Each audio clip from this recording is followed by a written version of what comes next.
حضرت عیسیٰ علیہ السلام کی پیدائش پر ہونے والا واقعہ اور حضرت عیسیٰ کی ماں حضرت مریم کون تھی؟ دین فار یو کے معزز ناظرین السلام علیکم۔ حضرت عیسیٰ علیہ السلام اللہ کے نبی تھے۔ حضرت عیسیٰ علیہ السلام کے ماننے والوں کو عیسائی کہتے ہیں۔ ہم مسلمان بھی انہیں اللہ کا نبی ہونے پر ایمان رکھتے ہیں۔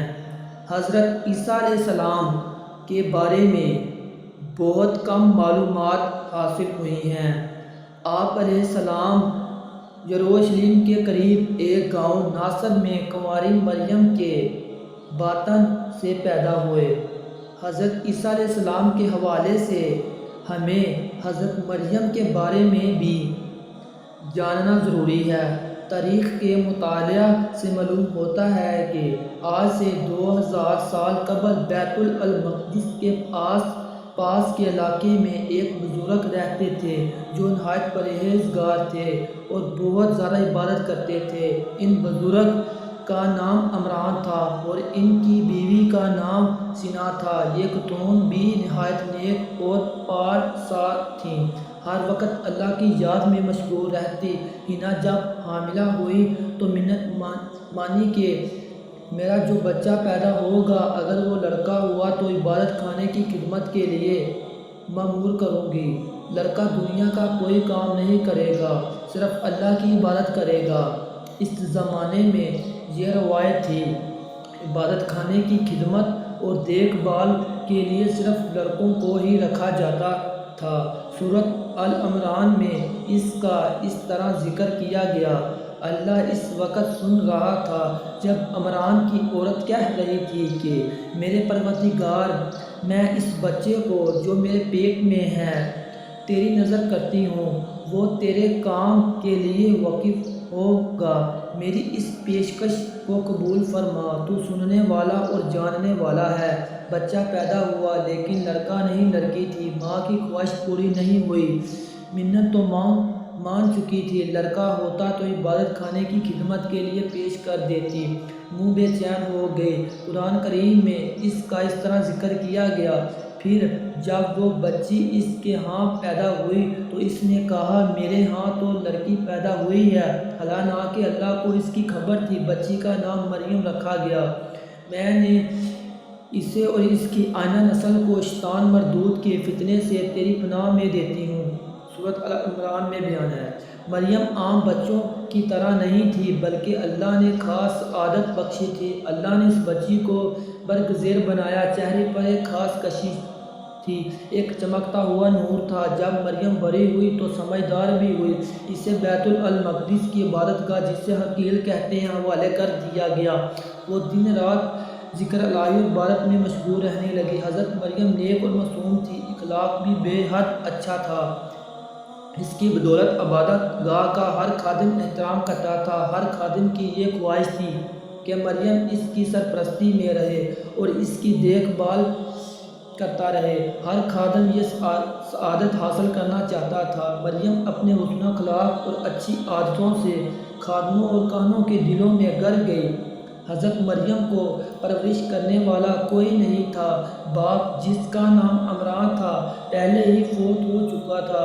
یہی وجہ تھی کہ مریم کا کوئی پرسان حال نہ تھا۔ حضرت زکریا علیہ السلام بھی اس عبادت گاہ میں زندگی گزار رہے تھے اور عبادت کرتے۔ وہ رشتے میں مریم کے خالو لگتے تھے۔ ان کی بھی خواہش تھی کہ مریم ان کی سرپرستی میں رہے۔ سرپرست بننے کی سب کو خواہش تھی۔ اب اس کے لیے کیا کیا جائے؟ سوچ بچار کے بعد قرعہ ڈالا گیا تو ہر مرتبہ حضرت زکریا علیہ السلام کا نام ہی آیا تو انہوں نے ذمہ داری قبول کر لی۔ اس بارے میں قرآن مجید میں ارشاد ہوتا ہے، آخر کار اس کے رب نے اس لڑکی کو بخوشی قبول کر لیا، اس بڑی اچھی لڑکی بنا کر اٹھایا اور زکریا کو اس کا سرپرست بنایا۔ چنانچہ حضرت مریم نیک اور عبادت کرنے والوں کے درمیان پروان چڑھی۔ آپ بھی بہت زیادہ عبادت میں مشغول رہتی تھیں اور اللہ کا دن رات ذکر کرتی تھی۔ جب مریم بڑی عمر کو پہنچی تو بہت کم باہر نکلا کرتی۔ آپ کو غیب سے کھانا ملتا تھا۔ حضرت زکریا علیہ السلام اکثر آپ کی خیریت دریافت کرنے جاتے ایک دفعہ حضرت زکریا نے دیکھا کہ آپ کے پاس کھانے کا سامان رکھا ہوا ہے۔ آپ پوچھتے کہ یہ کھانا کہاں سے آیا تو مریم جواب میں فرماتی کہ یہ اللہ نے بھیجا ہے۔ قرآن کریم میں اللہ تعالیٰ کا ارشاد ہے، زکریا جب کبھی اس کے محراب حجرے میں جاتے تو اس کے پاس کچھ نہ کچھ کھانے پینے کا سامان رکھا ہوا پاتے۔ زکریا نے پوچھا، مریم یہ تیرے پاس کہاں سے آیا؟ وہ جواب دیتی، اللہ کے پاس سے آیا ہے، اللہ جسے چاہتا ہے بے حساب دیتا ہے۔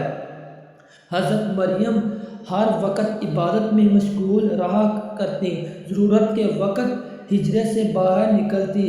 ایک مرتبہ معمول کے مطابق باہر نکلی اور مشرق کی طرف ایک علیحدہ گوشے میں جا بیٹھی۔ اللہ نے پردہ ڈال دیا، پھر اس کی طرف اپنی روح کو بھیج دیا، وہ انسان بن کر اس کے سامنے آیا۔ حضرت مریم ایک دن تنہا تھی اور دیکھا کہ قریب ایک انسان آ رہا ہے۔ اس سے مریم نے کہا کہ میں تجھ سے رحمان کی پناہ مانگتی ہوں، اگر تو پرہیزگار ہے۔ تو اس نے کہا کہ تیرے رب کی طرف سے بھیجا گیا ایک فرشتہ ہوں تاکہ تجھے ایک پاکیزہ لڑکے کی خوشخبری سناؤں۔ مریم نے کہا، ایسا کیوں کر ممکن ہے؟ میرے قریب کوئی انسان نہیں آیا۔ فرشتے نے کہا کہ میرے رب کے نزدیک سب کچھ ممکن ہے، وہ کائنات کا مالک ہے۔ کچھ عرصے کے بعد حضرت عیسیٰ علیہ السلام کے پیدا ہونے کے دن قریب آ گئے تو حضرت مریم خوفزدہ ہو گئی اور خیال کیا کہ کہیں ایسا نہ ہو کہ میں بدنام ہو جاؤں اور لوگ مجھ پر شک کریں۔ ایک ویران جگہ جا کر ایک ٹیلے پر رہنے لگی۔ یہ جگہ بیت الحلم کے نام سے مشہور ہے۔ وہاں کھانے پینے کا کوئی سامان نہ تھا، اس لیے بہت پریشان ہوئی۔